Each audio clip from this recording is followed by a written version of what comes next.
bugünkü dərsimiz. Deməli, olur nə? Tip.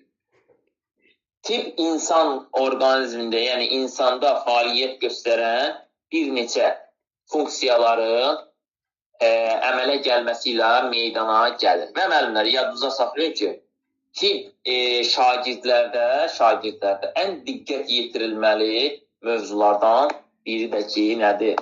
Tipdir, yadınıza saxlayın. Tibbin özəllikləri müəllimlər 8 yerə bölünür, yadınıza saxlayın. Bunlara aiddir qanaxma, qanaxmalara aiddir buna, qanaxmalara aiddir, burun qanamalara aiddir, sonra burun qanamalara aiddir, ayaq zədələnmələri daxildir, sonra qanaxmalara aiddir, yəni qanaxma burada qanaxmanın növləridir. Məsələn, daxilidir, sonra xarici qanaxmalardır, venozdur, arteriyaldır, bunlar indi getdikcə irələdiyimiz dəqiqələrdə onun haqqında məlumat verəcəm. Sonra zədələnmələrdir, sınıqlardır, ayaq və qol zədələnmələrdir və bir də sınıqların növləridir. Yəni, sınıqlar da iki cür olur, yadınıza saxlayın. Daxili və xarici sınıqlar olmaqla iki yerə bölünür. Aydındır. İndi müəllimlər, gedirik nəyə? İndi gedirik qanaxmalara. Qanaxmalar müəllimlər, yadınıza saxlayın. Qanaxma 3 yerə bölünür. 3 olur. Biraz böyüdüm. Qanaxmalar müəllimlər, yadınıza saxlayın ki, 3 yerə bölünür. 1. Arteriyal qanaxmadır, venoz qanaxmadır, bir də kapillyar qanaxmadır. Fikir verin müəllimlər. Fikir verirsiniz. Görərsiniz ki, arteriyal qanaxmada qanın fışqırmaq, yəni təzyiqli çıxmağı var. Təzyiqli çıxmağı var. Yəni, arteriyal qanaxma birbaşa arteriyal damarın kəsintisində əmələ gələn bir qanaxmadır. Aydındır, arteriyalın birbaşa kəsintisində əmələ gələn nədir? Bir qanaxma tipidir. Və bu qanaxma ən qorxulu qanaxmalardan biridir. Diqqətli olun. Bax, bu şeyləri yadınızda saxlayın ki, sabahları sizi bu incitməz. Bu qanaxma ən belə qorxulu nədir? Qanaxmalardan biri hesab edilir. Qanaxma yenə deyirəm, 3 yerə bölünür. Arteriyal qanaxma, venoz qanaxma, bir də kapillyar qanaxma olmaqla 3 yerə bölünür. Və ən qorxulusu budur, arteriyal qanaxmadır.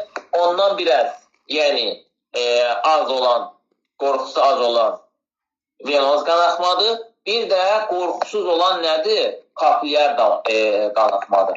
Müəllimlər, yadınızda saxlayın, hər üç qanaxmanın üçünə də nə olmalıdır? İlkin tibbi yardım göstərilməlidir. İlkin tibbi yardım göstərilməlidir. Və yadınızda saxlayın, arteriyal qanaxma birbaşa ürəkdən gələn qandır.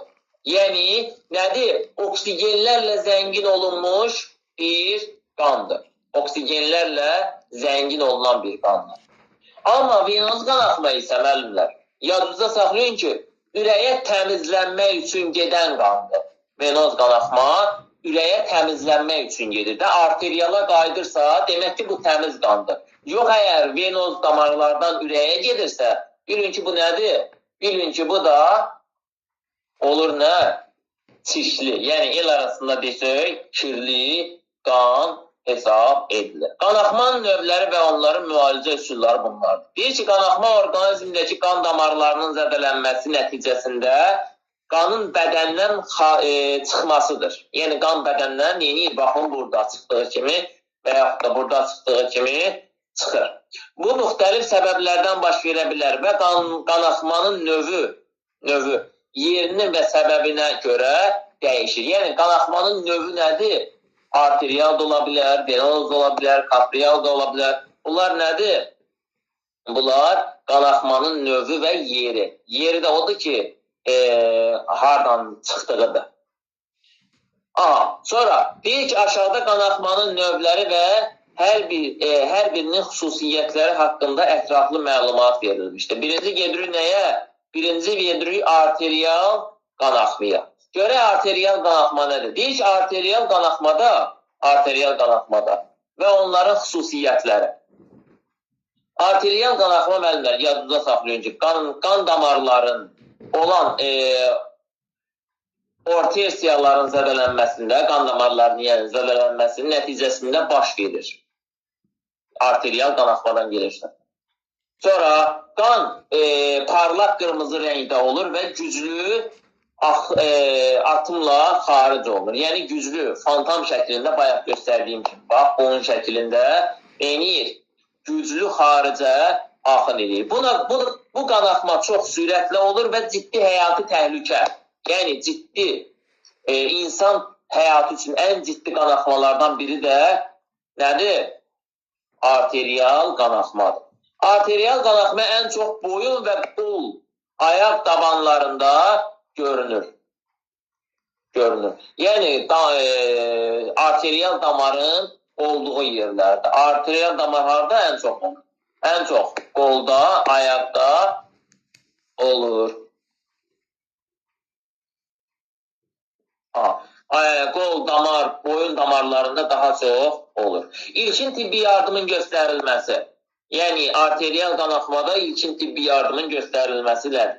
Deyək ki, zədələnmiş yerə sıxıcı təzyiq tətbiq edilməsi vacibdir. Bu bir. Bunu birincisi yadınızda saxlayın ki, hər bir qanaxma, istəyir venoz, istəyir arteriyal, istəyir kapilyar. Bu birinci cümlə hamısına aiddir. Zədələnmiş yerə sıxıcı təzyiq tətbiq edilməlidir. Damarlar üzərində bağlı təzyiqi tətbiq etmək üçün bağlamaq lazım. Yəni, damarları bağlamalısan ki, ürəkdə olan təzyiq düşməsində. Yəni, bir yerdə, məsələn deyirəm, hər hansısa bir yoldaş gedən zaman görürsən ki, velosipetin təkəri partladı. Düzdür?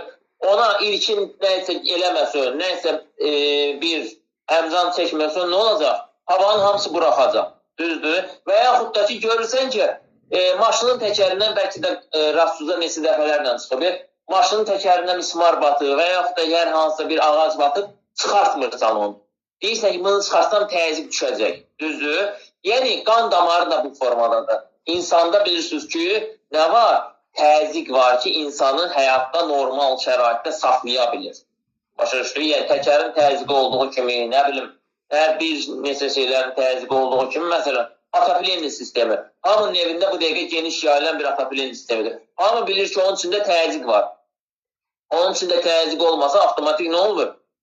Su dövriyə eləyə bilmir. Avtomatik işləmir. Aydındır. Bu, təzyiqin saxlanılması, yəni sıxıcı tətbiq etmək vacibdir. Damarların üzərinə bağlı təzyiq tətbiq etmək üçün bağlamaq lazım.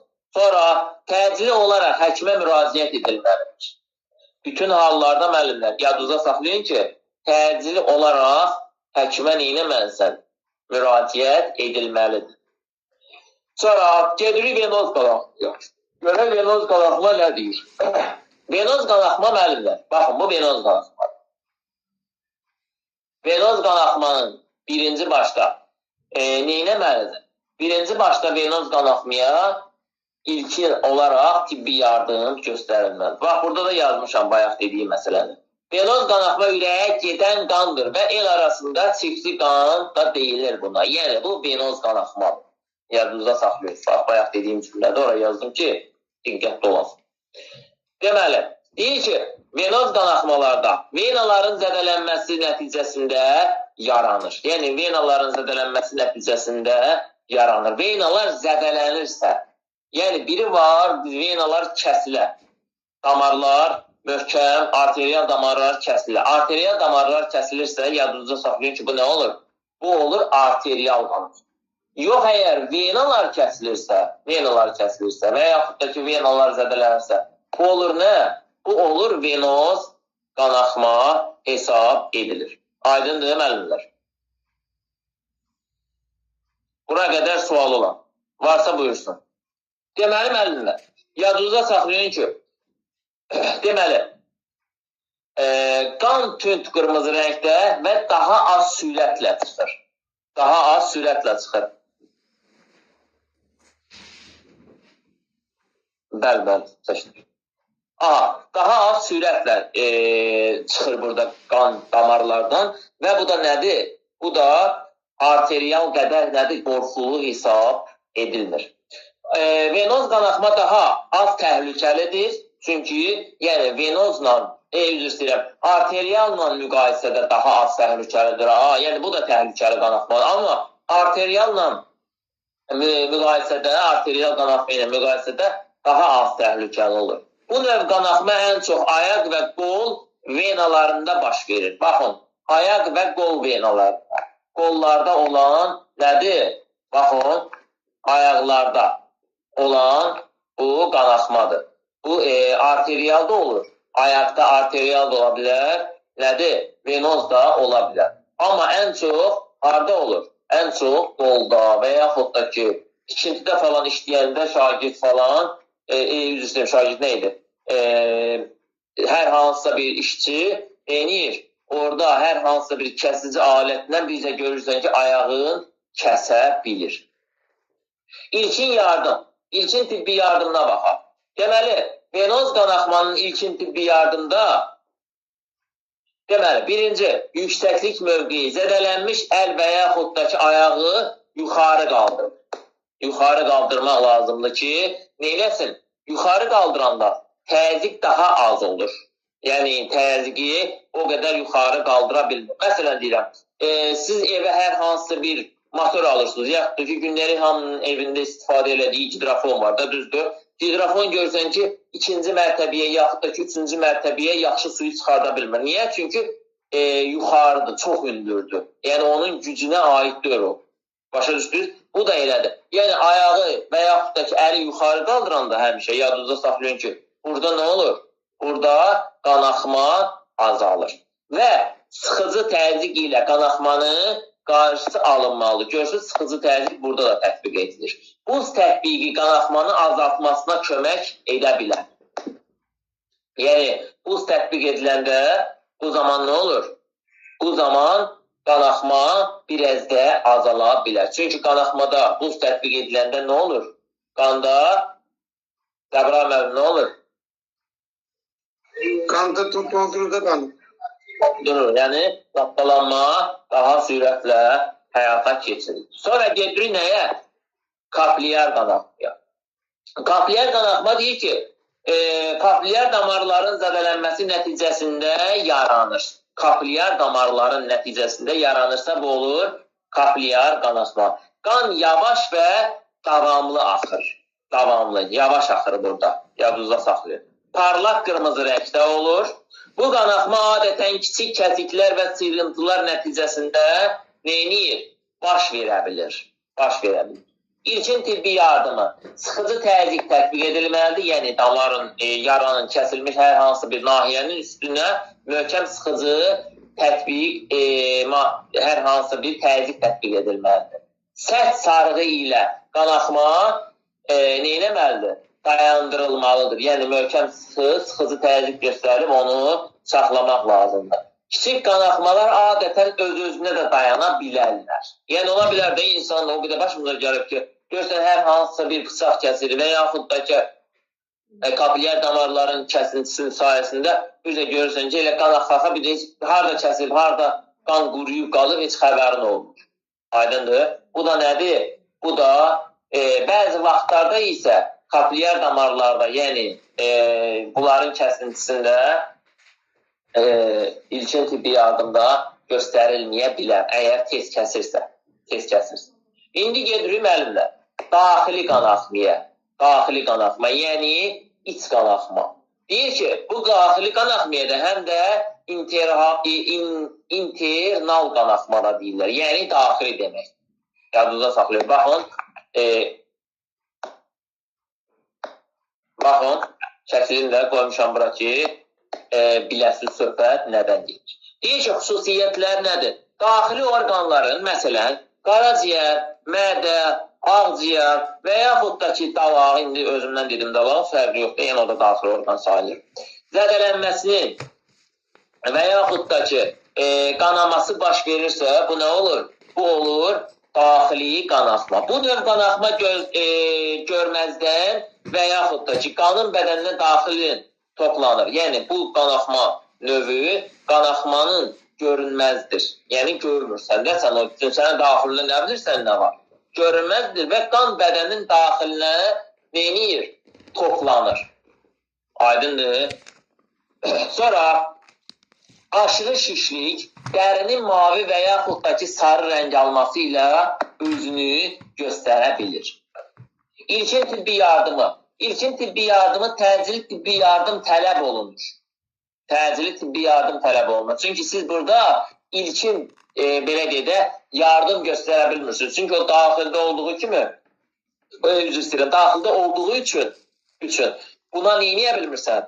Hər hansısa bir ilkin tibbi yardım, məsələn buz qoya bilmirsən, ondan sonra nə bilim belə deyə də sıxıcı tətbiq edə bilmirsən, yaxud da ki yaranı bağlaya bilmirsən və yaxud da ki yuxarı qaldıra bilmirsən ki qanın təzyiqi düşsün. Bu zaman nə edirik? Deyir ki, şok vəziyyəti yaranırsa, bədənin isti tutmaq, yəni ola bilər də şok vəziyyəti yaranan xəstədə və bu zaman bədəni isti tutmaq lazımdır və nəfəs almağa kömək etmək lazımdır. Yəni nəfəsində darallıq varsa, bunu kömək etmək lazımdır ki, nə olsun?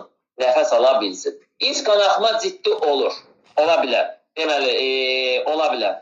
Bu halda həkimə müraciət edilməyi həyati əhəmiyyət daşıyır. Yəni, vacibdir ki, nə edəsən? Həkimə müraciət edəsən. Sonra, gedək nəyə? Gedək xüsusi qanaxmalara. Deyir ki, bəzi xüsusi hallarda zədələnmiş hissədə qan qatı yaranır. Bu da qanaxmanın daha təhlükəli hala gətirə bilər. Bu cür vəziyyətdə zədələnmiş yeri bintlə sarmaq və buz tətbiq etmək, müdaxilə etmək lazımdır. Yəni, buz tətbiqi ilə neyləyə bilərsən? Bunu sıxıb saxlaya bilərsən. Qanaxma və şok vəziyyətləri. Görək, qanaxma və şok vəziyyətləri nədir? Deyir ki, qanaxma böyük miqdarda qan itkisi baş verdikdə bu verməsi səbəb ola bilər. Yəni, qan itkisi çox olduqda bu zaman insanda şok vəziyyətinə yol aça bilər. Şok vəziyyəti orqanizmində düzgün işləməməsi və həyati funksiyalarının pozulması deməkdir. Yəni, insanda həyati funksiyaların pozulması. Yəni, bu nədir? Ürəkdir, böbrəkdir, ağciyərdir. Bunlar hamısı qan damarlarında, qan sisteminin pozulmasına gətirib çıxarır. Bu vəziyyətdə nə etməliyik? Deyir ki, baş gicəllənmə, halsızlıq hissi yaranır. Bu vəziyyətdə baş gicəllənmə, halsızlıq hissi yaranır. Qan təzyiqinin aşağı düşür və nəfəs alma çətinləşir. Dəri soyuq, tərləyir və mavi rəngdə olur. Yəni, dəri bilirsinizsə tərləmə iki cürdür. Biri normal tərləmədir, bir də soyuq tərləmədir. Bu zaman insanda nə olur? Bu zaman insanda soyuq tərləmə meydana gəlir. Yadınızda sax. İlkin yardımı nə etmək lazım? Deyir ki, şok vəziyyətində olan şəxsi yalnız vəziyyətdə saxlanmamalıdır. Yalnız nədir? Qoymaq olmaz. Yəni, şəxsi tək qoymaq olmaz. Aydındır. Çünki şok vəziyyətə düşər, sənin də bundan xəbərin olmazdır. Tək qoymaq olmaz. Ayaqları qaldırmaq və isti paltarlar ilə bədəni qorumaq lazımdır. Yəni, bədəni nə etməlisən? Bədəni isti saxlamalısan ki, bu da insanı nə eləsin? Şok vəziyyətindən çıxartsın və yaxud da ki, şok vəziyyətindən salmasın. Sonra nəticə. Deyir ki, qanaxmanın növü zədələnmə yerinə və ya qan damarlarının zədələnmə dərəcəsindən bağlı olaraq dəyişir. Yəni, yerindən və dərəcəsindən asılı olaraq bu dəyişə bilir. Hər hansısa bir qanaxma vəziyyətində ilkin yardımın düzgün və vaxtında tətbiq etmək həyati əhəmiyyəti kəsb edir. Arterial qanaxma kimi ciddi vəziyyət təhlükəli anda dərhal həkimə müraciət etmək sağlamlığın şansını artırır. Aydındır. Bu zaman nə etməlisən? Bu zaman ilk yardım, yəni ilkin olaraq həkimə müraciət edilməli. Aydındır. Sonra gedirik nəyə? Gedirik müəllimlər burun qanaxmasına. Deyir ki, burun qanaxması zamanı ilkin tibbi yardım necə olmalıdır? Burun zədələnməsi və qanaxma zamanı ilkin tibbi yardım etmək çox önəmlidir. Burada nə etməli və nələr etməli olduğumuz hallar. Yadınızda saxlayın müəllimlər.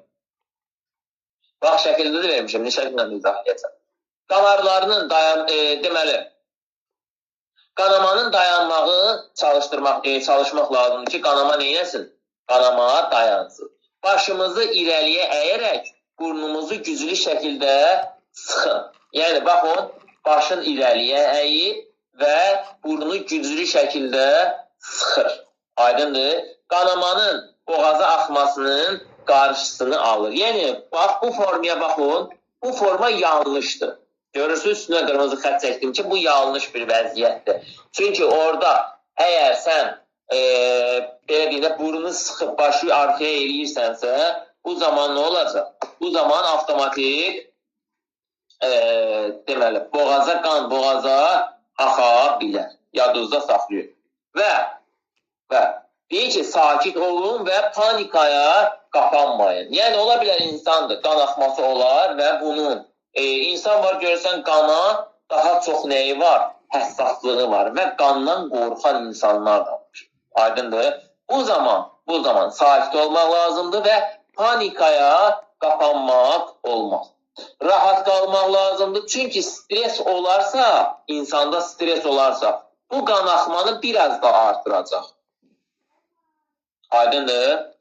Zədələnmiş ərazini, yəni burunu soyuq kompreslə, buz tətbiqi və yaxud da ki, soğan tətbiq etmək nədir? Lazımdır. Yəni, bunu soyutmaq lazımdır ki, qan damarlarının darlığı qanamanı dayandırsın. Yəni, soğandır, buzdur, bunlar qan damarlarının soyuq ümumiyyətcə hər hansısa bir şey qoyulduqda bu zaman ilkin tibbi yardım göstərirsə damarlar neyniyir? Daralır. Sonra qan axmanın dayanmağını yoxlayın. Təxminən 10 dəqiqədən sonra burnunuzu sıxmağı dayandırın və qanamanın hələ də davam edib etmədiyini yoxlayın. Əgər davam edirsə, təkrarlayın. Yəni, həmin vəziyyəti yenə təkrar eləyin. Düzgün nəfəs almağa çalışın. Düzgün nəfəs almağa, yəni düzgün nəfəs almaq o deməkdir ki, normal tempi saxlamalısan. Ailəni nəfəsimi sıxım, özümü boğum saxlayayım ki, ay Allah, mənim burnum qanıyıb, öləcəm. Yəni, o hallar olmamalı. Ağızla nəfəs alın və burnunuzdan tənəffüs etməyin. Çünki bu qanamanı artıra bilər. Yəni, insan ağızla nəfəs almalıdır və burundan ümumiyyətcə istifadə etməməlidir. Əgər istifadə edirsə, bu zaman da neyniyəcək? Qanama artacaq. Burun qanamaları zamanı nə etməliyik? Deyir ki, başınızı geriyə atmayın, yəni bayaqki vəziyyət, yəni burnunu sıxıb arxaya atmaq olmaz. Yəni başı geriyə aşırmaq olmaz. Yəni bunu özüm belə möhtərəzə yazdım ki, siz biləsiniz. Başınızı geriyə atmaq, qanın boğaza doğru axacaq və bu da nəfəs almağa çətinləşdirəcək. Yəni təbii ki, biz burunu tutmuşuqsa, ağızla nəfəs alırıq. Ağızla nəfəs aldığımız zaman da əgər başımızı geriyə aparmışıqsa, qan hara getməlidir? Məcburdur gedə boğaza. Və boğaza getdiyi anda da nə olur? Avtomatik insanın nəfəs almağı çətinləşir. Aydındır. Burnunuzu çox sıxmayın. Yəni, burnumu sıxım, suyun çıxardın, nə bilim, bunu yapışdırın bir-birinə, elə şey etmək olmaz. Burnunuzu çox güclü şəkildə sıxmaq qan damarlarının daha çox zədələyə bilir. Yəni, burnu əgər çox sıxsın, qan damarları neyniyir? Zədələnir. Burun daxilinə bir şeylərin salınması, yəni hər hansı bir əşyanı falan salmaq olmaz. Zədələnmiş burunun heç bir şey, məsələn, pambıqdır, bunları neynəmək olmaz? Qoymaq olmaz. Çünki əlavə qanamaya da səbəb ola bilər. Qanamanın davam etməsi halında göz ardı etmək olmaz. Yəni, göz ardına vurum ki, indi 5 dəqiqə düzələr, 10 dəqiqə düzələr, eləmək olmaz. Belə etmək qətiyyən nədir? Qətiyyən olmaz. Əgər qanama 15-20 dəqiqə ərzində dayanmırsa, bu halda tibbi yardımın çağırılması nədir? Vacibdir.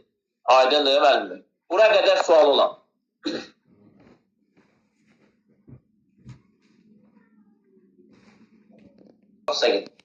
Deyir ki, indi girək müəllimlər, nəyə? Ayaq zədələnmələri.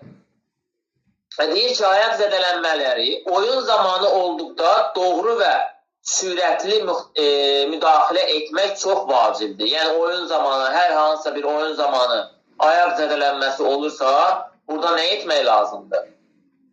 Burada çox vacibdir ki, ona sürətli müdaxilə edəsən. İşdə nə etməli və etməli olduğumuzu barədə məlumatlarımız burada verilir. Deyir ki, ayağın qaldırın, ayağı qaldırın, zədələnmiş ayağı yüksək vəziyyətdə tutun, yəni yuxarıda və yaxud da ki, ona yastıq və yaxud da ki, başqa bir şeydən üzərində, yəni yuxarıda, hündürdə saxlanılması vacibdir. Bu şişin azalmasına kömək edir, yəni ayağın çox şişməməsinə səbəb ola bilər. Soyuq kompres tətbiq edin, yəni soyuq, belə deyə də, kompres tətbiq etmək lazımdır. Zədələnmiş əraziyə buz tətbiq edin. 10-20 dəqiqə ərzində, yəni 10-20 dəqiqə ərzində zədələnmiş nahiyədə eləmək lazımdır. Buz tətbiq etmək lazımdır. Bu ağrını və şişi azaldacaqdır. İstirahət edilməlidir. İstirahət edilməlidir. Niyə görə? Çünki bu zaman da insan orqanizmi sakitləşir. Ayağa yük verməməyə çalışın və zədələnmiş hissəni istirahət etdirin. Yəni, məsələn, sol ayağındırsa, elə sol ayağının üstünə basıb yerimək olmaz. Bu, daha böyük zədələnmələrin qarşısını alacaqdır. Yəni, bu dediklərimi elə söz, daha böyük zədələnmədən neyləyə bilərsiniz? Qutara bilərsiniz. Sonra sarğı tətbiq etmək lazımdır, sarmaq lazımdır. Zədələnmiş sahəni bərk sıxıcı sarğı ilə bağlayın, amma çox sıxsa bağlamaq olmaz. Bu, sizdə neyləyə bilər? Qan dövranının pozulmasına səbəb ola bilər. Bu zaman bu zədələnmələrin deməli, bu zədələnməni dəstəkləyəcək. Əgər ağrı çoxdursa və yaxud da ki, zədələnmə ağır görünürsə, bu zaman tibbi yardıma müraciət etmək vacibdir. Aydındır. Deməli, ayağa yüklənmək olmaz. Zədələnmiş ayağın üstündən ağırlıq, yəni yerimək olmaz. Ağırlığı salmaq olmaz. Çalışın və hərəkət etməyi zorlamayın. Yəni, özü məcbur eləməyin ki, yox, yeriyəcəm, dəyməyim mənə, elə şey etmək olmaz. Bu zədələnmənin daha pisləşməsinə səbəb ola bilər. Ayağın hərəkət etdirməyin. Ayağı hərəkət etdirmək olmaz. Əgər ayaq çox ağrıyırsa, hərəkət etməyin. Hərəkət etməyə icazə verilir. Bu, deməli, bu sümüklərin və yaxud da ki, bağların daha çox zədələnməsinə səbəb ola bilər. Sonra, ayağa isti kompres qoymayın. Yəni, qoymaq olmaz. Onu qırmızı özüm qoymuşam ki, sizin diqqətinizi cəlb etsin. İsti kompres şişi və qanaxmanı artıra bilər. Soyuq kompresdən istifadə etmək daha faydalıdır. Ayaqda ağrı, deməli, ağır idman və yaxud da ki, məşq etməyin. Həmin ayaqda, yəni zədələnmiş ayaqda ağırlıq və yaxud da ki, idman məşqləri etmək olmaz. Nə zaman həkimə müraciət etməliyik? Nə zaman? Deyir ki, ağrı davam edirsə və ya zədələnmə çox ciddi görünürsə, həkimə müraciət edin. Hətta sadə bir burxulma belə ciddi nəticələrə yol aça bilər. Yəni, ola bilər, insandır, sadə bir burxulması olar, amma ciddi bir problemlərlə qarşıya çıxa bilər. Sonra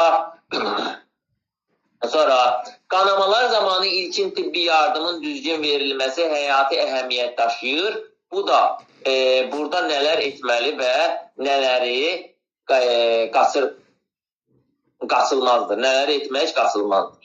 Nələr etməliyik? Deyir ki, qanamanın deməli, mənbəyini tapın, qanamanın mənbəyini tapın, həmin nahiyəni möhkəm sıxıb saxlayın. Qanama olan yeri güclü şəkildə sıxın, əl ilə və yaxud da ki, təmiz bir parça ilə saxlamaq vacibdir. Bu qan damarlarını sıxacaq və qanamanı dayandırmağa kömək edəcək. Yüksəkdə tutmaq vacibdir, bunu bayaq demişəm. Zədələnmiş ərazini yüksək tutulması bu daha məqsədə uyğundur. Bu qanın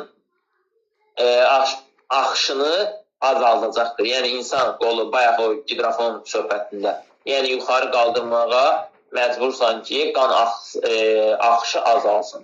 Təmiz bir əşya ilə, yəni o tutduğunuz əşya, yəni parça təmiz olmalıdır. Zədələnmiş yerə təmiz bir parça və yaxud da ki, bandaj qoyun. Çünki bu infeksiyanın qarşısını ala bilər. Sakit qalmağa çalışın, orada da, yəni demişəm onda. Sonra qanama zamanı panika etməyin.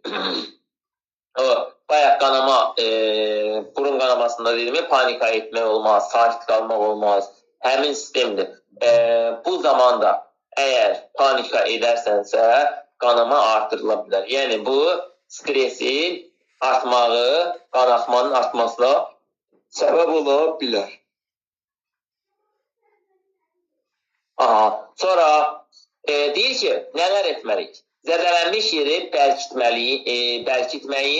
bərkitməyin, zədələnmiş ərazini çox sıx sarğı qoymayın. Çünki sıx sarğının qoyulması qan dövranını daha çox poza bilər.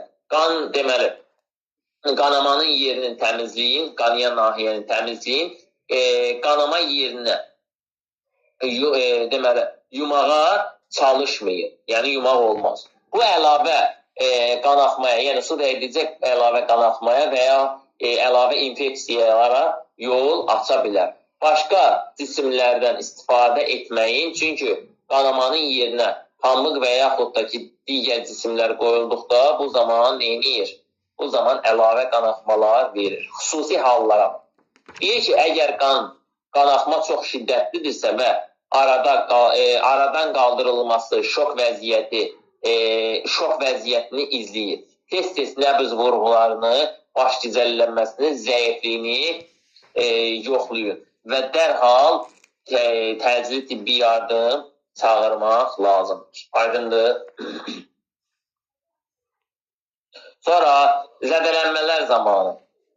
Zədələnmələr zamanı müəllimlər, demək olar ki, hamısı elə eyni şeydir. İstəyir ayaq, istəyir qol zədələnməsi. Deməli, istər yüngül, istər də ciddi zədələnmələr olsun. Burada addımların atılması, əsas addımların atılması lazimi gəlir. Bu barədə tam aydın məlumatımız da var. Birinci başda yenə də istəyir qanaxmalar olsun, istəyir zədələnmələr olsun, yəni sakit qalmağa çalışın, panikaya düşməyin. Sonra istəyir qanaxmada, istəyir fərqi yoxdur, zədələnmə zamanı. Neynəmək olmaz? Hərəkət etmək olmaz. Yəni, hərəkəti minimuma indirmək lazımdır. Hərəkət etməyin, qətiyyən. Sonra soyuq kompres, buzdan istifadə edin. Yəni, bilirsiniz ki, zədələnməyə, şişkinliyə buz neynir? Daha yaxşı təsir göstərir. Adınızda saxlayın. Sonra təmizliyini və sarıyın. Təmiz saxlamaq lazımdır və sarmaq lazımdır. Sonra qanama varsa sıxıcı neyləmək lazımdır? Qanayan yeri əl ilə sıxın və təmiz bir parçanı qoymağı vacib. Tibbi yardım çağırılması isə ən vacib şərtlərdən biridir. Yadınızda saxlayın. Nələr etməliyik? Ayağa durmayın. Yəni, ayağa durarsansa, yəni durduğu halda zədələnmiş ərazini hərəkət etdiyində, bu da ayağa durmağı neynir? Diz və yaxud da ki, qolların zədələnməsinə səbəb ola bilər. Zədələnmiş ərazini çox sıxmayın. Çox sıxan zaman qan dövranı neyir? Pozulur. Sonra yerli dərmanlar istifadə etməyin. Zədələnmiş yerə məhsullar, məsələn, məlhəmdir və yaxud da ki, nə bilim, türkçə çarələr falandan gedir söhbət. Onlardan istifadə etmək olmaz. Zədələnmiş ərazini təmizliyin mütləq şəkildə qoruyun. Çünki infeksiya keçmə təhlükəsi ilə üz-üzə qala bilər. Dərhal ağır hərəkətlər etməyin. Yəni, qaçmaq, tullanmaq, düşmək, nə bilim, hər hansısa bir şəkildə bunları etmək olmaz və təcili tibbi yardımı gözləmək vacibdir. Zədələnmiş ərazini yuxarı qaldırmaq və əgər zədə ciddi bir sınıq və yaxud da ki, qırdağısa qırdaq zədələnmişdirsə, əzələnin yuxarıya qaldırılması bəzən bu vəziyyətdə daha pisləşdirə bilər. Yəni, hərəkət etdirərsənsə, bu zaman bu halda pisləşə bilər. Sınıqlar zamanı, bax, buralara diqqətli olmuşuq. Sınıqlar zamanı, xüsusilə fiziki fəaliyyətlər zamanı, yəni fiziki tərbiyə dərsləri zamanı və ya ağır işlər zamanı yaranan zədələnmələrdə düzgün ilkin tibbi yardımın göstərmək çox vacibdir. Aşağıda sınıqlar zamanı nələr etməli olduğumuz halda məlumat verilir. Sonra ilkin tibbi yardım. Sakit qalmaq lazımdır. Ümumiyyətcə istəyir burun, istəyir arterial, venoz qanaxmalar, istəyir sınıqlar, çıxıqlar, qırdaqlar. Bunların hamısında birinci növbədə nə etmək lazımdır? Sakit qalmaq lazımdır. Yəni panikaya qapanmaq olmaz. Zədələnmiş hissəni hərəkətsiz saxlayın. Hərəkət etmək olmaz. Çünki bu sınığın hansı vəziyyətdə olduğu bilinmir. İkinci, soyuq kompres qoyulmalıdır ki, bu şişkinliyi az da olsa neynəsin? Azaltsın. Aydındır. Yəni, buz tətbiqi təxminən 10-20 dəqiqə ərzində saxlanılmalıdır. Ondan artıq saxlamaq olmaz. Sonra ağrını, yəni o vəziyyətdə qalanda ağrı biraz azalacaq. Deməli, təmiz bir sarğı ilə bağlayın. Yəni, qanama varsa bu zaman eləməlisən, təmiz bir bandajla, bandaj yəni sarğıya deyilir tibb dilində. Bandajla sarmaq vacibdir. Tibbi yardım çağırılması nədir? Qaçılmazdır. Yəni, tibbi yardımı çağırmalısan ki, neynəsin? İlkin tibbi yardım göstərilsin. Deməli, zədələnmiş şəxsi dinləyin. Zədələnmiş şəxsin rahatlığını təmin edin. Yəni, onun narahat, ağrı vəziyyətdə qoyun. O desin, bağırsın, mən deyim, sən sakit dur, mən bilirəm, neynirəm. Ola bilər ki, sən onu incidirsən.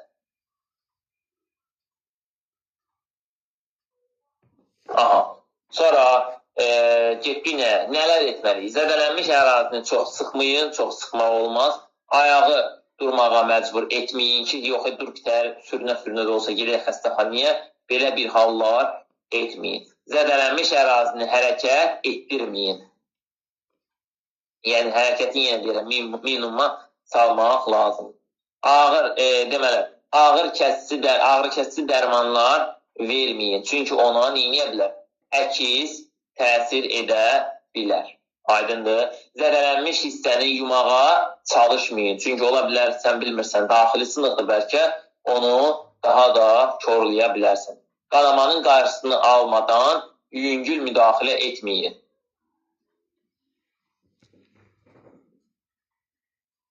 Sonra əlavə xüsusi hallar. Deyir ki, şok vəziyyət. Ola bilər də indi sınıqdır, insan şok vəziyyətinə düşə bilər. Əgər zədələnmiş şəxsin huşunu itirsə və yaxud da ki, şok vəziyyətinə düşürsə, yuxarıya doğru ağzını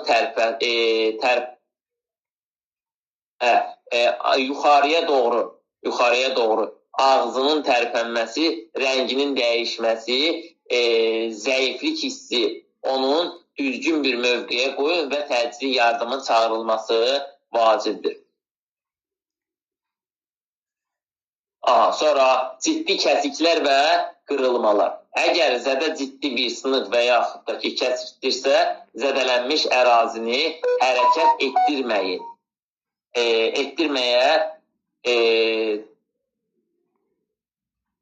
etdirməməyə çalışın. Yəni, hərəkətsiz vəziyyətdə saxlamaq lazımdır. Dərhal tibbi yardım çağırılmalıdır. Ayaq, qol və barmaq zədələnməsi. Digər əzələlərin çıxıqları zamanı düzgün ilkin tibbi yardımın göstərmək çox vacibdir. Çünki yanlış müdaxilə vəziyyətində daha pisləşdirir. Bu vəziyyətdə isə xəstəni daha bir pis vəziyyətə sala bilər. Aşağıdakı çıxıqlar zamanı nələr etməli olduğumuzu tam izahı. Birinci başda yenə deyirəm, sakit qalmaq lazımdır və sakitliyi tənzimləmək lazımdır. Sonra zədələnmiş ərazidə zədələnmiş əzaları hərəkətsiz saxlayın, soyuq kompres tətbiq etmək lazımdır. Zədələnmiş əzaları dəstəkləyin, yəni zədələnmiş əzaları dəstəkləyin. Məsələn, əgər ağrınız ayağınızın çıxmışdırsa, onu sabit tutmağa çalışın. Sonra ağrını azaltmaq üçün rahatlığı təmin etmək nədir? Vacibdir.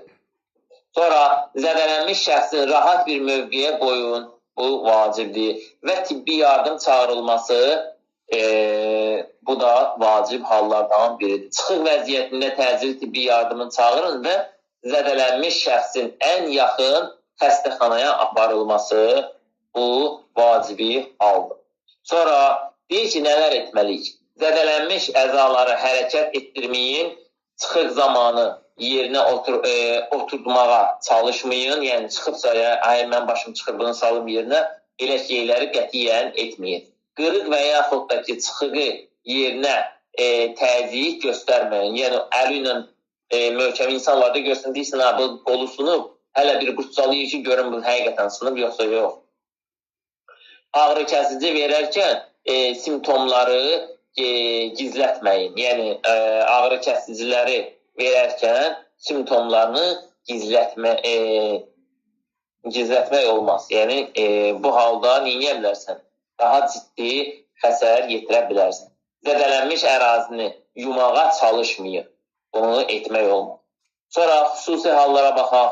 Deməli, ağır çıxıqlar və şok vəziyyətləri. Əgər şok əlamətləri varsa, huşunu itirmək, zəiflik, baş gizəllənməsi,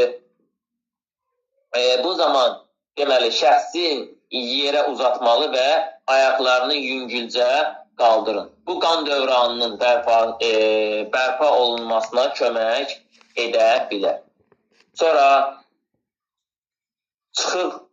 barmaqların çıxığı zamanı. Barmaqların çıxığı olduqda güclü şəkildə çəkib düzəltməyə çalışmayın. Yəni, çıxan barmağı çəkib yerinə salmağa çalışmayın. Sadəcə barmağı sabitləşdirin və tibbi yardım çağırın. Qol və ya ayaq çıxıqları. Əgər ayaq və ya qol çıxıbsa, onların hərəkət etdirməyin və yalnız sabit tutmağa və tibbi yardım çağırmağı unutmayın. Sonra fiziki tərbiyə dərslərində, məşq prosesində qarşılaşdığımız problemlərdən biri də zədələnmədir. Yəni, bu zədələnmələr nədir? Bunu bilməyimiz vacib. İdman növlərindən asılı olaraq orqanizmdə müxtəlif yerləri zədələnməyə məruz qala bilər. İdman növlərindən asılı olaraq deyir. Yəni, ola bilər ki, başqa elə idman növü olar ki, yalnız məsələn, qol zədələnər, ayaq zədələnər. Sonra zədələnmələr, yəni travmalar. Zədələnmə və yaralanmalardan daha ciddi hal düşməməsi üçün ilkin tibbi yardım tətbiq edilməsi böyük əhəmiyyət kəsb edir. Bu kimi hallarda zədə alan həkim nəzarətinə götürülməli olsa da ilk yardım çox önəmlidir. Bunun bilmək yalnız müəllimin deyil, həm də şagirdin də bilməsi məsləhət. Qaçış zamanı ən çox rast gəldiyimiz zədələnmələrdən biri də patellifol-vormal ağrıdır. Bu ağrı diz qapağının altındakı qığırdağı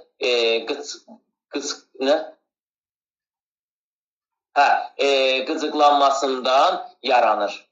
Diz qapağı altının qıcıqlanmasından yaranır. Səbəbi isə qığırdağın sürüşərək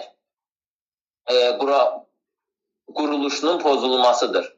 Qaçmaq və yaxud da ki, digər fəaliyyətləri nəticəsində diz və qıç oynaqlarının strukturlarından yaranan dəyişikliklər və zədələrə səbəb ola bilər. Müalicə olunaraq, müalicə üsulları istirahət və ağrı artıran fəaliyyətlərdən qaçmaq, yəni ağrını artıra bilən fəaliyyətlərdən qaçmaq. Əzələlər arasındakı qüvvə və elastikliyi neynəmək? Tarazlığını bərpa etmək. Qoruyucu vasitələrdən istifadə etmək nədir? Məsləhətdir. Aydındır. Sonra getdik nəyə?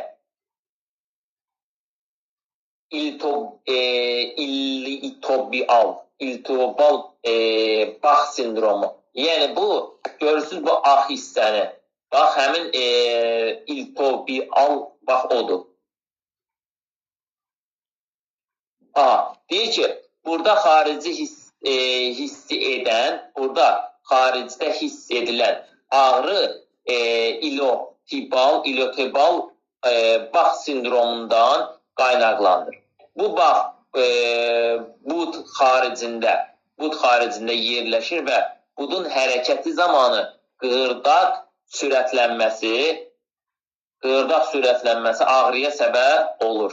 Bunun yaranması səbəblərindən arasında zəif və elastik olmağı bud əzələlərinin, yəni zəif və elastik olmasından əmələ gəlir. Ayaqlarda kənarın əyrilik, ayaq kənarlarında əyriliyin olmasından səbəbi ortaya çıxa bilər. Sonra düz dabanlılıq və yaxud da ki, ayaqlar arasında uzunluq fərqi, məsələn, ayaq ola bilər ki, uzunluq fərqində fərq edə bilər. Sonra qaçış xətti kimi hərəkətləri sərhədlərdə qaçmaq yer alır.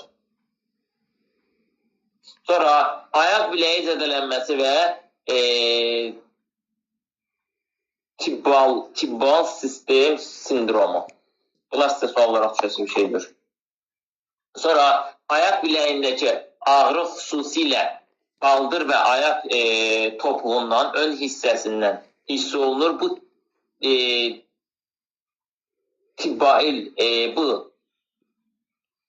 Bu da tibbal sindromu olaraq tanınır. Əgər qaçmağa, yəni yeni başlayanlar üçün xarakteristikdir və məşq öncəsi kifayət qədər isinmə hərəkətləri edildikdə daha çox hiss olunur. Aydındır. Sonra buna da isinmə hərəkətləri edin əşmələcək. Sonra getdik nədir? Bu nədir görəcək? Bu şeydir, ağıl vətəri. Bu ağıl vətəridir. Yəni, bax, dabanın arxasında olan ağıl vətəridir. Görün, bunun başqa şəkildə olmalıdır. Bax. Necə saniyə. Bax, ağıl vətəri. Bax, görürsən, şəklin altına qoymuşam ki, bax, bu dabanın arxasında olan bir zolaqdır. Bax, burada olur. Görürsünüz, elə vaxtı insanda ağrı verir qəfildən. Bax, həmin bu ağıl vətəri adlanır. Bu ağıl vətəri. Sonra gəlin gedək ağıl vətərinə baxaq. Deyir ki, baldırların büdrəməsi nəticəsində və yaxud da ki, damar tutulmasında səbəb ola biləcək kəskin yıxılma zamanı yaranan ağrılar, əlamətləri, dabanın baza hissəsində uzun müddətli ağrının olması, ilkin yardımı, ağrılı tərəf müəyyən edildikdən sonra bint ilə çox sıxılmadan, yəni yenə deyirəm, bax, çox sıxılmadan bağlanmalı və təcili həkimə müraciət edilməlidir. Əlavə tədbirlər, baldır əzələlərinin masaj etmək və ayaqqabının daban hissəsinin bir parça qoyaraq yüksəltməkdir. Yəni, dabanı biraz yuxarıda saxlamaqdır. Bu, ağıl vətərinin üzərinə düşən ağırlığın yük azaldacaq və sağlam prosesi sürətləndirəcəkdir. Müalicə bir neçə gün davam etdirilməlidir. Yəni, həmin parça ilə tabanı biraz yuxarıda saxlayıb ona düşən yükü nizamlamaq lazımdır ki, bu müalicə olunsun. Deməli, müalicədən sonrasında baldır əzələləri üçün dartınma məşqləri aparılmalı. Məşqlərdən sonra vətər ətrafına soyuq buz tətbiq edilməlidir. Ağıl vətərinin qopması, burada qopa da bilər. Deməli, ağıl vətərinin qopması səbəbi deyir ki, koordinasiyasız əzələ dartılmasında daxili travma və yaxud da ki, dərhal fiziki ani və hədsiz məcburiyyətdən, yəni ağıl vətəri qopa bilər. Tabanda olan ağıl vətəri qopa bilər. Əlavə tədbirləri mütləq cərrahiyyə bərpa etmə tələb olunur. Yəni, cərrahiyyə yolla neynəməlidir? Onu bitişdirmək, birləşdirmək lazımdır. Qısa müddət ərzində əməliyyata qədər gips qoyulma mümkündür. Yəni, qısa müddətli əməliyyat üçün qısa müddətli gips qoyula bilər. İlkin yardım. Oynaq funksiyasının qorunmaq üçün erkən dövrdə məşqlər dayandırılmalıdır. Yəni, məşq etmək olmaz. Ağıl vətərinin dartılması. Səbəbi, ani güc dartınma və yaxud da ki, bir başqa fiziki travma, yəni fiziki olaraq travma göstərilikdə ağır vətəri dartıla bilər. Xüsusi əlamətləri. Məşq zamanı dabanın və vətər hissəsində hərəkət etmə olan sancı hissi verən ağrıdır. İlkin yardımı. Bintlə sarınmalı və mütəmadi olaraq buz tətbiq edilməlidir. Müalicədən sonra baldır əzələləri üçün dartılma hərəkətləri aparılmalıdır. Yəni, müalicə edildikdən sonra. Gerək indi sınıqların növlərinə bax. Mənlər, yadınızda saxlayın ki, açıq sınıqlar var. Bir də nə var? Qapalı sınıqlar var. İndi gəlin gedək, baxaq, görək açıq sınıq nədir, qapalı sınıq nədir. Baxın, mənlər, baxın, bu qapalı sınıq. Görürsünüz, dəridən heç bir halda neyniyir? Qırağa çıxmayıb. Aydındır, dərinin yırtılması, deşirilməsi, cırılması nəticəsində heç bir sümük qırağa çıxmayıb. Bu olur qapalı sınıq. Açıq sınıq isə, baxın, dərinin yırtılması, deşilməsi, kəsintisi zamanı qırağa çıxan sümük növüdür. Baxın, bu açıq sınıqlardır. Aydındır, bu olur nə? Bu olur açıq sınıq, bu olur nə? Bu da olur qapalı sınıqdır. Yəni, sınıqlar iki yerə bölünür. Açıq sınıqlar var, bir də qapalı sınıqlar var. Deyir ki, açıq sınıq sümük qırdaqdan sonra sümük parçasının dəridən çıxması ilə xarakterizə olunur. Dəridən çıxması ilə xarakterizə olunur. Bu nədir? Bu olur açıq sınıq. Çünki mən demişdim, axı, açıq sınıqda nə olur? Açıq sınıqda dəridən çölə çıxır sümük. Bu ciddi zədələnmələrə səbəb ola bilər. Çünki açıq sınıq həmçinin daxili orqanları və ya ətraf toxmaları zədələyə bilər. Daxili sınıq, açıq sınıq. Deməli, daxili orqanları zədələyə bilər. Ən böyük risk infeksiyaya və qanamanın yaranmasına səbəb olan bilər. Deməli, əlamətləri. Dərinin üzərində sümük görünməsi. Yəni, dərinin üzərində sümük görünürsə, təbii ki, bu açıq nədir? Sınıqdır. Şiddətli ağrı. şiddətli ağrı. Bilirsiniz ki, qapalı sınıfda o dəqiqə şiddətli ağrı olmur. Çünki birinci o isti olur. Amma açıq sınıq dərinin yırtılıb çölə çıxması nəticəsində meydana gəldiyi üçün avtomatik onda ilk başda ağrı gəlir. Sonra şişkinlik və qanama. Təbii ki, daxili sınıqda, yəni qapalı sınıqda o qədər də qanama olmur. Ola bilər, xırda-mırda qan yığıla bilər, amma tam qanama da orada olmur. Amma açıq sınıqda nə olur? Açıq sınıqda avtomatik qanama baş verir. Ətraf toxumaların nəyi? Zədələnməsi. Ola bilər ki, hər hansısa bir sınıq çölə çıxdıqdan sonra əzələ sistemini və yaxud da ki, sinir sistemini, damar sistemini neyləyə bilər?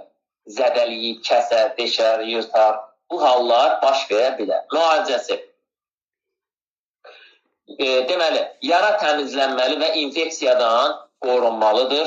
Cərrahiyyə müdaxiləsi tətbiq olunur. Sümüyün yerinə qaytarılması və fiksasiyası, yəni yerinə yerləşdirilməsi. Sonra antibiotiklərdən infeksiyanı əngəlləmək. Antibiotiklər bilirsiniz ki, nədir? İnfeksiya üçün nəzərdə tutulmuşdur və infeksiyanı qarşısı alınmaq üçün verilə bilər.